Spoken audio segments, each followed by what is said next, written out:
oxirgi 1 oy ichida eng ko'p jonimga tegib ketgan savollardan bittasi tillarni nimaga arzon hisoblayapsiz? Men tillarni arzon hisoblayotganim yo'q. Oxirgi ayniqsa 10 kun ichida juda ko'p berildi. Kelgan klientlardan ham, Instagramdan ham yozishyapti, YouTubedan yozishyapti, kommentariylarda yozishyapti. Arzon hisoblayapsiz, o'tdi bunaqa narx, o'tdi bunaqa narx. O'rtoqlar, birja bitta, butun O'zbekiston bitta birjaga qarab ish qiladi, faqat odamiga olib borishinglar kerak. Biz ham birjaga qarab ish qilamiz. Tilla 2 million bo'lib ketsa ham birjaga qarab ish qilamiz, tilla 500 ming bo'lib ketsa ham birjaga qarab ish qilamiz.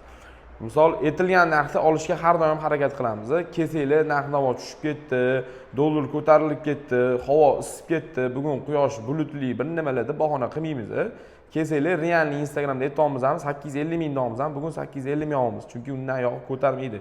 Lonni o'zimiz 860 ming so'm sotib turibmiz. O'shaning uchun sizlar o'ylamanglar bizdan arzon hisoblayapti-da. Bugunning o'zida ham 2-3 ta klientlarim arzon hisoblayapsan deb ketib qolib, mendan xafa bo'lib qolishdi.